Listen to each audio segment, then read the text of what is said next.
At last, the need for much stronger global cooperation.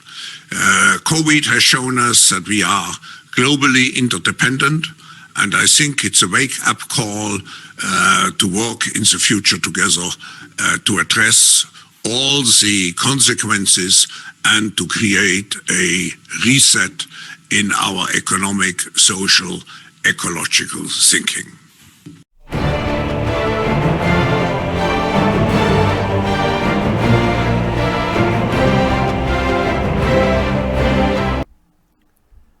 This idea of a great reset is not new. This idea has been circulating for a very long time. The Georgia Guidestones has made it clear as to what the global power structure wants to see. Erected in the 1980s in Elbert County, Georgia, here is what the Georgia Guidestones read. 1. Maintain humanity under 500 million in perpetual balance with nature. 2. Guide reproduction wisely, improving fitness and diversity. 3. Unite humanity with a living new language. 4. Rule passion, faith, tradition, and all things with tempered reason. 5. Protect people and nations with fair laws and just courts. 6. Let all nations rule internally, resolving external disputes in a world court. 7. Avoid petty laws and useless officials. 8. Balance personal rights with social duties. 9. Prize truth, beauty, love, seeking harmony with the infinite. Be not a cancer on the earth. Leave room for nature. Leave room for nature. The global power structure has always sought to micromanage humanity. They have, over the years, spent countless resources programming individuals to pay attention to the bread and circus show of sports, politics, and media, teaching them to avoid any critical thought. Their goal for sustainable development is outlined in UN Agendas 2021 and 2030. Now remember the Georgia Guidestones as I go to the next portion and link it to each one of these. These agendas say that they wish for a top-down global government control, that all countries need to work together to push for a brighter, more sustainable future.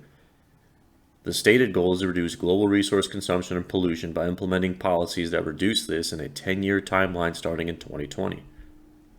This means control of who distributes resources.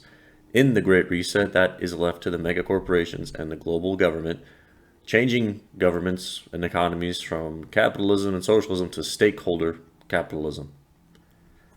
The people will receive a UBI in return. The destruction of mid to small-sized businesses will occur.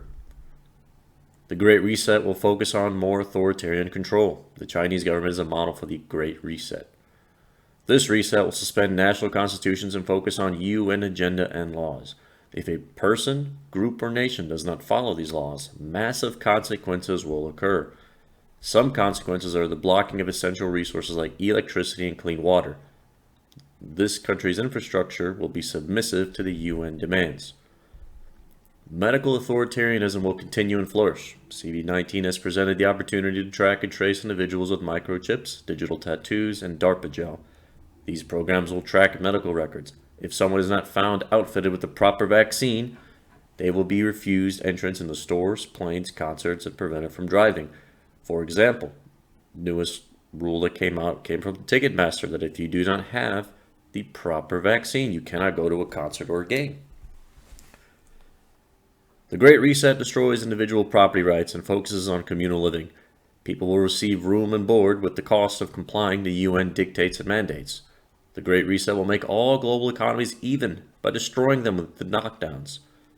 This will destroy individual global currencies and bring in one massive digital currency that will be used by all, starting every nation from the baseline foundation. Many of these nations will face a multitude of deaths from these lockdowns. Recent reports have stated that as many as 300 million will die from these lockdowns that are coupled with biblical famine. These lockdowns will cut off proper resources needed for these third world nations, causing many to flee to developed countries, leaving these third world nations empty and desolate. The Great Reset will destroy legacy systems. First is cash and credit card payments. The goal is to move straight to smartphone-based digital wallets. Then individual owned vehicles will cease to exist. Everyone will drive a ride-sharing vehicle. In the healthcare, they seek a DNA database stored by the global government to better treat and effectively monitor everyone's health. Ultimately, enjoy your freedom while you have it. Now, think about the Georgia Guidestones. Maintaining humanity under 500 million.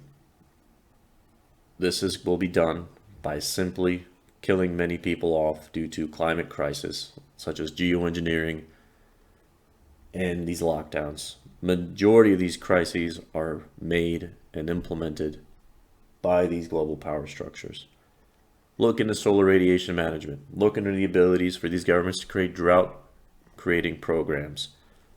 Look into chemical ice nucleation for weather modification. Look back in 2010, 2011, where Iran went to the United Nations and asked the United States to not cut off its rain and weather anymore.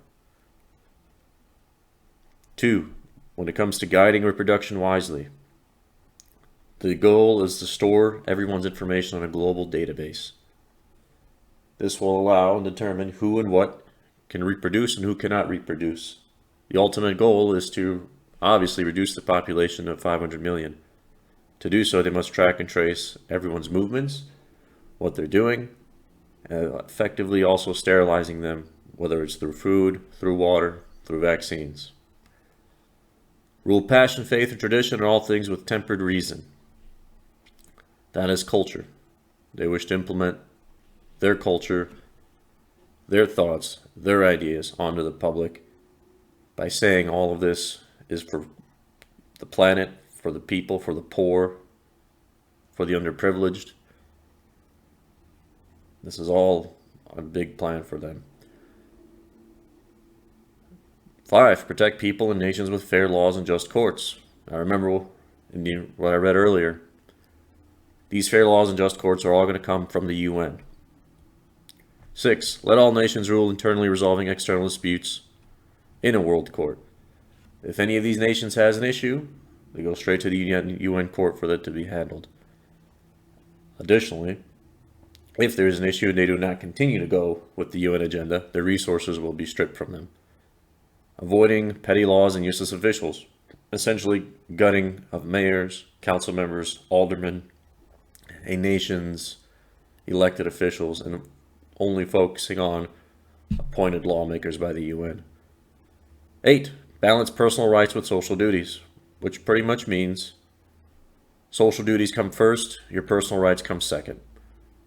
They will determine if you're a good citizen by following their mandates and their objectives. As you saw, the getting rid of the legacy systems and to focus on more community-based resource usage, just like in communism. And 9, prize truth, beauty, love, seeking harmony with the infinite. And 10, be not a cancer on this earth, leave room for nature, leave room for nature. The last 2 should be pretty obvious. The truth, the beauty, the love, and seeking harmony with the infinite. They prize nature over our own freedom.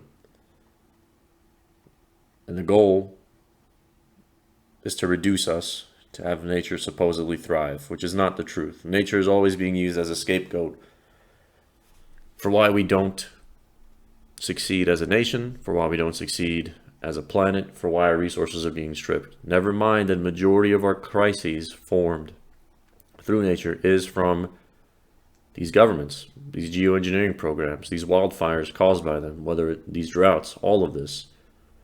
They create the circumstances and they want you to follow through with it, with their version of truth, their version of beauty, and their version of love.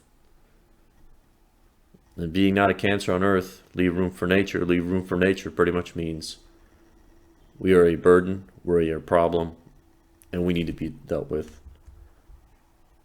I hope you understand going forward, this is not a new plan. This isn't something that's spawned in recently. This has been around for decades and decades. And just be prepared. The car has already fallen off the cliff, and all we can do now is brace for impact.